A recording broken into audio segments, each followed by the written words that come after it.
Hello everyone, इस video में हम oxidation of aldehydes and ketone पढ़ेंगे, जो aldehyde ketones and carboxylic acid chapter का 8वां क्लास हम आज बना रहे हैं। इससे पहले 7 वीडियो इस टॉपिक पर, इस चैप्टर पर अपलोड कर दिए अपने चैनल पे, ठीक है, तो उसे जाके देख लीजिएगा। सबसे पहले क्या है, एल्डिहाइड है और ये कीटोन्स है, ठीक है। तो इन दोनों में क्या होता है, तो ऑक्सीडेशन से तो जो प्रोडक्ट बनता है वो होता है आपका कार्बोक्सिलिक एसिड। लेकिन दोनों में क्या है, तो डिफरेंस होता है ऑक्सीडेशन में। यहाँ क्या है, तो हाइड्रोजन है, तो जब इसका ऑक्सीडेशन हम करते हैं तो ये हाइड्रोक्सिल ग्रुप में बड़े आसानी से कन्वर्ट हो जाता है, ठीक है, और कार्बोक्सिलिक एसिड बन जाता है। लेकिन यहाँ पे जो बॉन्ड है, पहले तो चेक करेंगे कि कौन कौन बॉन्ड है। तो यहाँ है आपका कार्बन और हाइड्रोजन के बीच में बॉन्ड। किस किस के बीच में है, कार्बन हाइड्रोजन के बीच में। तो वो डिसोसिएट हो के वो ऐड हो जाता है, तो ये आसानी से हो जाता है।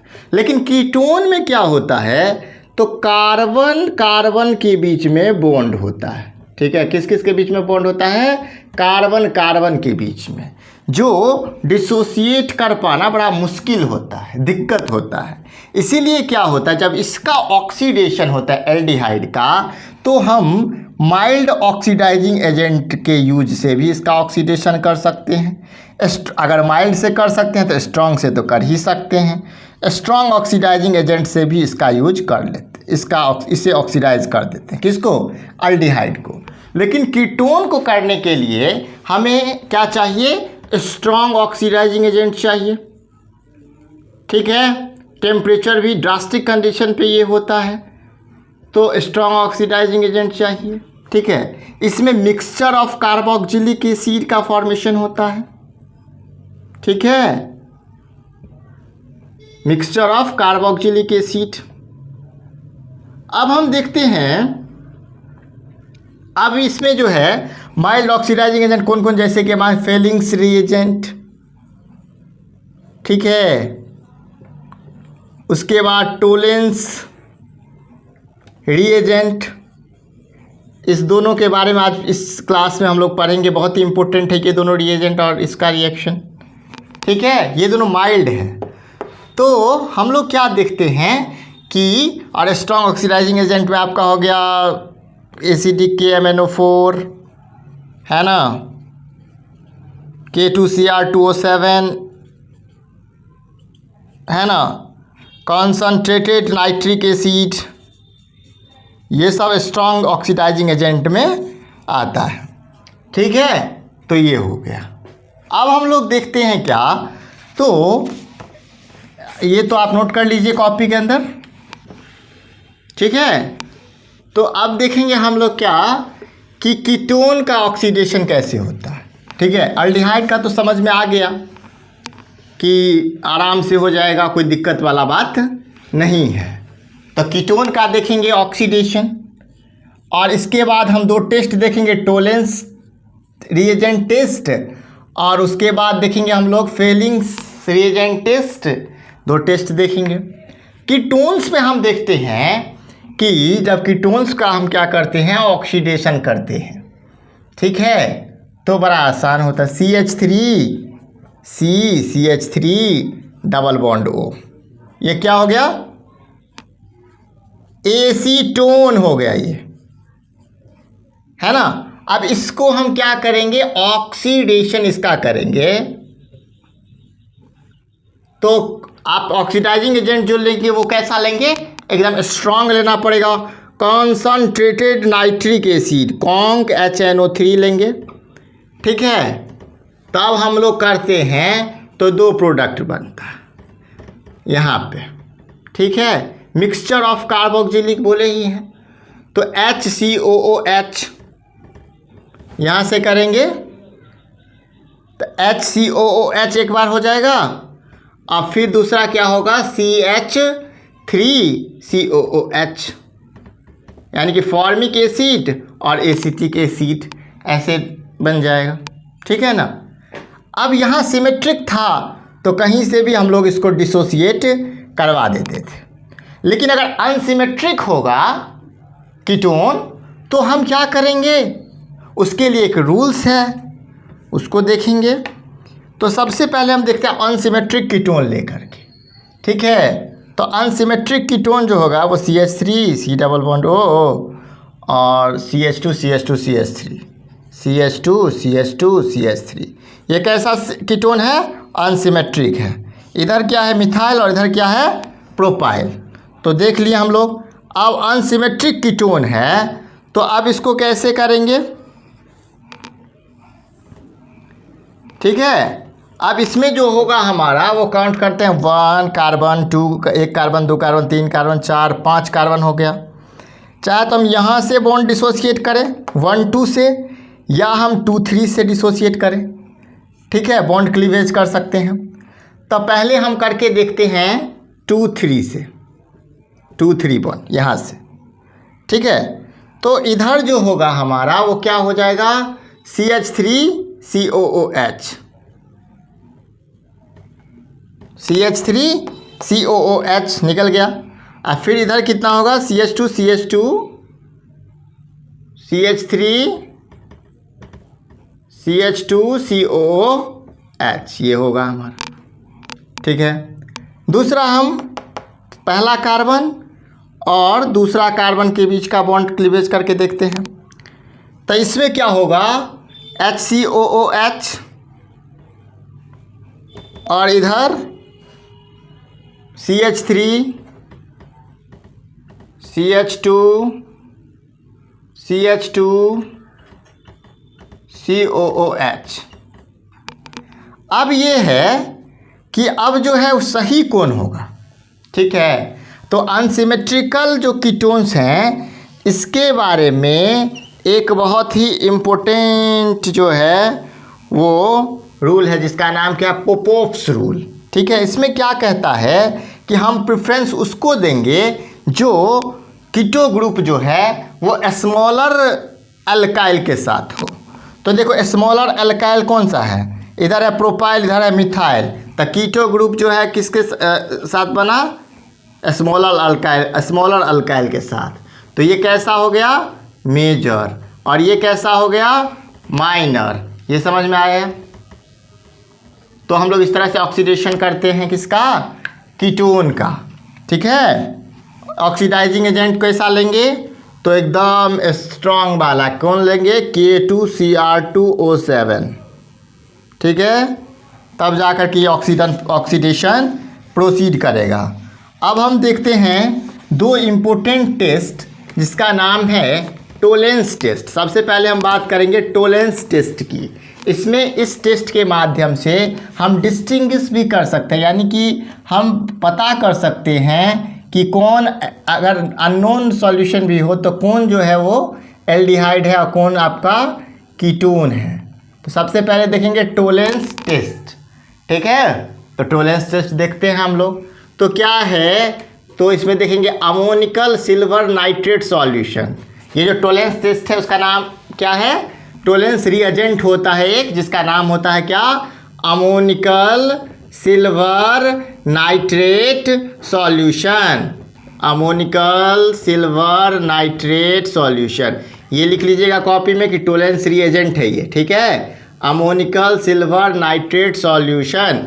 अब इसका देखेंगे कि कैसे लिखा जाएगा। तो 2AgNH3 और एक प्लस, ये क्या है हमारा, ये हमारा है टोलेंस रिएजेंट, ये, ठीक है। अब इसका क्या होता है, रिएक्शन कैसे होता है, तो देखेंगे कि व्हेन एन एल्डिहाइड, एक स्टेटमेंट भी लिख देते हैं जिससे कि बादों में पता चले। When an aldehyde is heated with Tollens reagent, जब एल्डिहाइड को क्या करते, हीट करते, किसके साथ, टोलेंस रिएजेंट के साथ, heated with Tollens reagent. If when aldehyde is heated with Tollens reagent, ठीक है, the aldehyde reduce,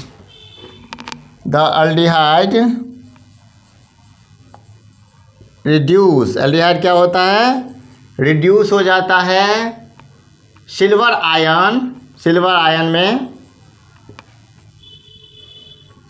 silver ion to bright silver mirror is produced, जिससे क्या होता है, ब्राइट सिल्वर मिरर प्रोड्यूस्ड होता है। ठीक है, ब्राइट सिल्वर मिरर प्रोड्यूस्ड होता है, मिरर इज प्रोड्यूस्ड। अब इस टेस्ट का क्या नाम है पता है आपको?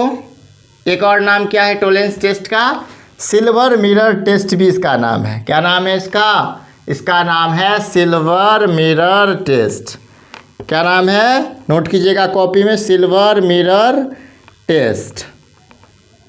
This also known as silver mirror test. ठीक है, अब इसमें क्या होता है आपका, आप इस रिएक्शन में, ये तो अब हमें अभी इंट्रोडक्शन ही दे रहे, रिएक्शन अभी नहीं बता रहे। इस रिएक्शन में क्या होता है, तो अल्डिहाइड तो रिड्यूस हो जाता है, कीटोन नहीं हो पाता। क्यों? क्योंकि ये जो रिएजेंट है ये कैसा ऑक्सीडाइजिंग एजेंट है? माइल्ड ऑक्सीडाइजिंग एजेंट है। ठीक है, तो माइल्ड ऑक्सीडाइजिंग एजेंट होने के कारण कीटोन जो है वो इसमें रिएक्ट नहीं करता है इसके साथ। ठीक है, नहीं हो पाता उसका रिएक्शन। तो कीटोन का जो रिएक्शन है बात, तो इससे हम डिस्टिंग्विश कर सकते हैं, जिसका रिएक्शन नहीं हुआ वो क्या है? कीटोन है, और जो रिएक्ट कर गया वो क्या है? एल्डिहाइड है। अब हम देखते हैं इसमें कि कैसे क्या इसका रिएक्शन हम लोग प्रोसीड करवाते हैं। तो देखिए, सबसे पहले हम लेंगे एल्डिहाइड। क्या लेंगे? अच्छा छोड़िए, ये तो नोट कर लिए होंगे, थोड़ा ऊपर में ही लिखते हैं।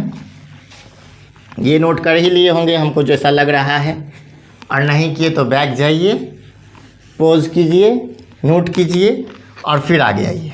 ठीक है, अब हम बात करेंगे रिएक्शन की। तो सबसे पहले देखिए, एल्डिहाइड है RCHO। ठीक है, एल्डिहाइड को जो है वो टोलेंस रिएजेंट के साथ क्या किया गया? हीट किया गया। ठीक है, 3OH माइनस। तो फिर क्या हुआ? तो कार्बोक्जिलेट आयन निकला, उसके बाद सिल्वर जो है आयन, फिर जो है वो वाटर और अमोनिया गैस निकला। ट्यूब में देखा गया कि थोड़ा सा निकला। ठीक है, वाटर भी निकला, सिल्वर भी निकला। तो इसी को कहते हैं ब्राइट सी, ये जो ब्राइट सिल्वर है।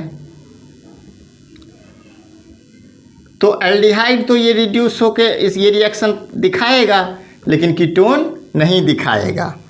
तो लिख लीजिएगा नोट करके कॉपी के अंदर ही, ketone does not gives the test. Ketone does not gives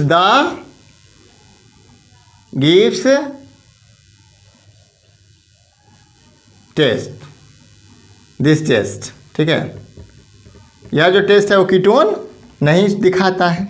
तो इससे हम इस दोनों के बीच में डिस्टिंग्विश कर लेते हैं, अंतर कर लेते हैं। ठीक है, उसके बाद ये है कि ये जो टेस्ट है टोलेंस रिएजेंट टेस्ट, ये एलिफेटिक एल्डिहाइड और एरोमेटिक एल्डिहाइड दोनों शो करता है। ठीक है, इतना बात आपको अगर पता है तो सब कुछ पता है। अब बढ़ते हैं आगे नेक्स्ट टेस्ट, जिसका नाम है फेलिंग्स रिएजेंट टेस्ट। क्या नाम है? Fehling's test. तो देखते हैं ये कैसा है। ठीक है, फेलिंग्स टेस्ट। अब यहाँ क्या होता है, तो दो टाइप का, वहाँ पे एक रिएजेंट था, यहाँ दो टाइप का सॉल्यूशन होता है, एक सॉल्यूशन ए और एक सॉल्यूशन बी। सॉल्यूशन ए और सॉल्यूशन बी। ठीक है, सॉल्यूशन ए और सॉल्यूशन बी। एक सॉल्यूशन में कॉपर सल्फेट CuSO4 होता है, एक्वस कॉपर सल्फेट, और एक में जो है वो alkaline sodium potassium, alkaline sodium potassium tartrate होता है। अल्कलाइन सोडियम पोटासियम टर्टरेट होता है। ठीक है। अब दोनों को क्या किए करेंगे, तो टेस्ट से पहले इक्वल अमाउंट में मिला लेंगे। कितने में मिला लेंगे? इक्वल अमाउंट में मिला लेंगे, ठीक है। जितना ये लेंगे सॉल्यूशन ए लेंगे उतना ही सॉल्यूशन बी भी लेंगे, ठीक है, सेम अमाउंट में। उसके बाद इसका क्या करते हैं हम लोग, तो इसको रिएक्शन करवाते हैं। जैसे देखिए RCHO क्या है? अल्डिहाइड है। अब इसको रिएक्ट करवाते हैं हम लोग 2Cu2+, कॉपर सल्फेट था ना, और इधर कौन था? इधर था alkaline sodium potassium tartrate 5OH-। Heat करते हैं इसको, क्या करते हैं? हीट करते हैं, ठीक है, फेलिंग्स रिएजेंट को डाल के, ठीक है, अल्डिहाइड को। तो क्या होता है? कार्बोक्सिलेट आयन तो निकलता ही है, वो आपका उसमें भी निकला था, टोलेंस रिएजेंट पे भी। उसके बाद क्या निकलता है? तो Cu2O कॉपर ऑक्साइड। ये कैसा होता है पता है आपको? ये आपका रेड ब्राउन, रेडिश टाइप का ब्राउन प्रिसिपिटेड होता है। तो पता चल जाता है कि ये कैसा है, ये क्या है? अल्डिहाइड है, ठीक है। अगर ये रेड टाइप का रेड ब्राउन निकल जाता है तो हम लोग समझते हैं, और वाटर निकल जाता है। तो ये आपका हो गया क्या? फेलिंग्स रिएजेंट टेस्ट, ठीक है। इसमें समस्या ये है कि एरोमेटिक अल्डिहाइड जो है वो ये रिएक्शन शो नहीं कर पाता। कौन नहीं कर पाता? Aromatic aldehyde. ये रिएक्शन केवल एलिफेटिक एल्डिहाइड के लिए ही है, यानी अल्काइल ग्रुप वाला जो एल्डिहाइड है वही ये रिएक्शन दिखाता है, एरोमेटिक वाला ये नहीं दिखाता है। कौन? Fehling's test. और कीटोन तो नहीं है दिखाता, क्योंकि ये भी कैसा है? माइल्ड ऑक्सीडाइजिंग एजेंट है। और हम स्टार्ट जब किए थे क्लास को तभी बता दिए थे कि कीटोन जो है वो माइल्ड ऑक्सीडाइजिंग एजेंट के साथ ऑक्सीडाइज नहीं होता है। कीटोन को ऑक्सीडाइज करने के लिए स्ट्रॉन्ग ऑक्सीडाइजिंग एजेंट की आवश्यकता होती है। तो ये दो टेस्ट देख लिए, टोलेंस रिएजेंट टेस्ट और फेलिंग्स टेस्ट, दो टेस्ट देख लिए। अब हम देखते हैं नेक्स्ट टॉपिक जिसका नाम है आपका ऑक्सीडेशन ऑफ मिथाइल कीटोन। क्या नाम है? ऑक्सीडेशन ऑफ मिथाइल कीटोन और haloform test. Oxidation of methyl ketone और क्या कर सकते हैं हम लोग? Haloform test. क्या नाम है? Haloform test. इसमें पार्टिसिपेट वही करेगा जिसके पास कम से कम एक जो है वो मिथाइल ग्रुप हो। क्या हो? एक मिथाइल ग्रुप हो, यानी कि एक CH3 अगर आपके पास नहीं है किसी भी कंपाउंड के पास तो ये रिएक्शन वो नहीं करवा सकता, ठीक है। तो अब हम देखते हैं क्या कि इस रिएक्शन के बारे में। तो इसमें क्या है ना, तो सबसे जो ज़रूरी चीज़ है कि एक मिथाइल ग्रुप होना चाहिए, क्योंकि मिथाइल लिखा ही है ना, oxidation of methyl ketone. Carboxyl NCERT में भी ये लिखा हुआ है, ऑक्सीडेशन ऑफ मिथाइल कीटोन। और हेलोफॉर्म टेस्ट, क्या नाम है? Haloform test. ये दो चीज़ आपको पता चल गया। अब हम देखेंगे क्या कि ये जो है वो दिखाता कौन कौन है। देखो CH3 CHOH, अब अल्कोहल भी है और उस पर CH3 है तो होगा। अब कार्बोनिल ग्रुप में RC++O CH3, कीटोन भी है तो एक मिथाइल होना चाहिए, एक R कुछ भी हो, इथाइल हो, प्रोपाइल हो, ब्यूटाइल हो, कुछ भी हो, कोई फ़र्क नहीं पड़ता, कम से कम एक मिथाइल होना चाहिए। अल्डिहाइड भी है तो R जो है उसके जगह पे CH3 ही हो और यहाँ पे अपना HO जो हो नहीं हो, ठीक है। तो ये सब ये रिएक्शन शो करते हैं। अब इसका जो फार्मूला, जनरल फार्मूला होता है हेलोफॉर्म का, वो होता है CHX3। क्या होता है? CHX3, ठीक है। और ये किसका जनरल फार्मूला होता है? ये जनरल फार्मूला होता है आपका हेलोफॉर्म का। किसका जनरल फार्मूला होता है? कॉपी के अंदर नोट कीजिएगा, हेलोफॉर्म का। किसका? हेलोफॉर्म का, ठीक है। अब मान के X3 के जगह पे अगर हम Cl3 डाल दें तो क्या हो जाएगा? X3 के जगह पे हम Br3 डाल दें और अगर हम CH के जगह X3 के जगह पे I3 डाल दें तो ये हो गया आपका क्लोरोफॉर्म। क्या हो गया? क्लोरोफॉर्म। ये हो गया आपका ब्रोमोफॉर्म, ये क्या हो गया आपका आयोडोफॉर्म। ये चीज़ तो पता चला आपको हेलोफॉर्म के बारे में। अब हम देखते हैं कि कैसे ये रिएक्शन होता है। अब हम इसके डायरेक्ट रिएक्शन पे आते हैं। ये चीज़ तो आप नोट कर लिए होंगे, CHCl3 chloroform, CHBr3 bromoform, CHI3 iodoform, CHX3 haloform. ठीक है, ये बात तो पता चल गया आपको। अब देखते हैं हम लोग इसका रिएक्शन। क्या देखेंगे? इसका देखेंगे हम लोग reaction. R C double bond O CH3, ये क्या हो गया आपका? कीटोन ही तो हो गया जी, ये तो हो गया कीटोन ही। अब देखेंगे हम लोग सोडियम NaOH, सोडियम हाइपोहेलाइट को हम रिएक्ट करवाते हैं इसके साथ। ठीक है, तो क्या बनता है? RC डबल बॉन्ड OONA, ये बनता है। और इस तरफ क्या चला जाए, बनेगा हेलोफॉर्म। क्या बनेगा? हेलोफॉर्म। ठीक है, CHX3 समझ में आ गया? समझ में आया? अब यहाँ पे X क्या हो सकता है? तो क्लोरीन हो सकता है, ब्रोमीन हो सकता है, आयोडीन हो सकता है। इन्हीं तीनों में से कोई होगा। समझ में तो आ ही गया होगा। अब हम देखते हैं कि एक और, इसमें क्या होता है ना, तो डबल बॉन्ड ब्रेक नहीं होता है इस रिएक्शन में। क्या ब्रेक नहीं होता है? डबल बॉन्ड ब्रेक नहीं होता, अनअफेक्टेड रह जाता है वो। देखेंगे अब इसको NaOCl के साथ करवाएंगे। ठीक है, तो क्या हो जाएगा? CH3 डबल बॉन्ड ऐसे ही रह जाएगा, CH3। ठीक है, C डबल बॉन्ड ONA और इधर निकल गया CHCl3। तो यहाँ पे जो भी है आपका X जो डालोगे, यहाँ X से जिसको बनाना रहेगा वही। Cl डालना है तो CHCl3, I डालना होगा तो CHI3। इस तरह से ये आपका जो है वो methyl oxidation of methyl ketone और हेलोफॉर्म टेस्ट भी हो गया। तो इस क्लास के अंदर हम oxidation of aldehydes and ketone पूरा पढ़े, जो chemical properties of aldehyde and ketones का ही पार्ट था। Aldehyde, ketones and carboxylic acid का ये 8वां वीडियो था। और इससे पहले हम अपने चैनल पे 2 चैप्टर कंप्लीट करवा चुके हैं, हेलो एल्केन हेलोइडिन और alcohol phenols and ether 2 chapter. और 3rd चैप्टर हमारा ऑर्गेनिक केमिस्ट्री क्लास 12th का चल रहा है।